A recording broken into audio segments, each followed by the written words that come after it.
Samsung's Galaxy Note 5 may have been one of last year's better received phones, but it didn't land without controversy. While historically the Note series pushed hardware limits, introducing new tech along the way, the Note 5, not unlike the Galaxy S6 before it, almost seemed to dial back progress a little, dropping support for expandable storage and its removable battery.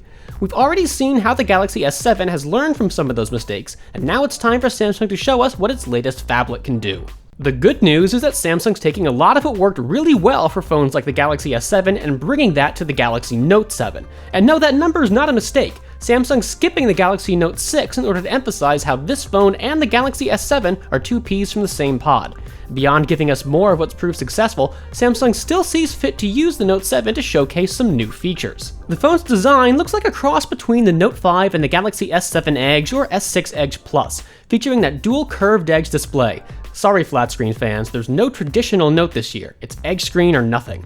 That change allows Samsung to shrink down the phablet's width just a little, coming in 2.2mm narrower than the Note 5. Hardware button placement's a little lower on the Note 7, helping to facilitate one-handed operation.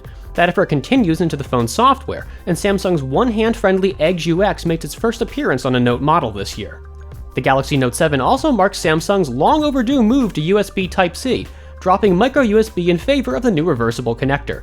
Thankfully, Samsung's not taking a page from Motorola's playbook, and the phone's analog headphone jack remains fully intact. MicroSD expansion makes its triumphant return, and Samsung's really trying to promote the feature with an offer that can hook new Note 7 owners up with a free 256GB card. And while the battery's still not removable, Samsung upgrades the Note 5's 3000 mAh battery to a beefier 3500 mAh component. Another welcome upgrade is Samsung blessing the Galaxy Note 7 with an IP68 ingress rating, meaning that the phablet will survive a dunk just as easily as the Galaxy S7. A new Galaxy Note means a new S Pen stylus. Pressure sensitivity doubles to 4096 levels, there's a new super fine 0.7mm stylus tip that's supposed to more accurately mimic the feel of a real pen, and just like the phone itself, the S Pen is IP68 rated, so yes, you can use the stylus to write on the Note 7 screen while both are fully underwater. The S Pen's Air Command feature picks up a few new tricks with its latest incarnation, including a magnification mode that allows you to hover the pen over areas of the screen for a closer look, as well as a similar translation feature that works with both text and images. TouchWiz shows its evolution in the form of a more streamlined, lighter-weight interface, yet one that still manages to look extremely familiar to previous users. Changes include new color palettes that reflect the colors of the hardware itself, a single Samsung Notes app that merges functionality from S-Note, S-Memo, and others, and a new camera UI that trades menu navigation for a more swipe-based interface. As for that camera, we do get a nice upgrade over last year's Note 5, but Samsung's not introducing anything really new here. The Note 7 instead picks up the very same 12-megapixel camera we liked so much on the Galaxy S7, along with the same 5-megapixel front-facer. There's still room for innovation though, as the Note 7 adds a second front-facer, one dedicated solely to its new iris scan biometric authentication.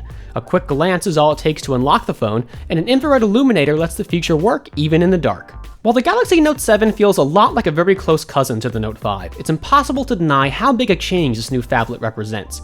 From abandoning its flat screen in favor of a curved edge design, to implementing USB Type-C, this is a Note phablet that's turning a corner. Will all these changes be well received, or will we see Samsung backpedaling on others, like it already did for microSD expansion? Time will tell, but for now the Galaxy Note 7 looks like one very worthy handset to pick up Samsung's phablet crown.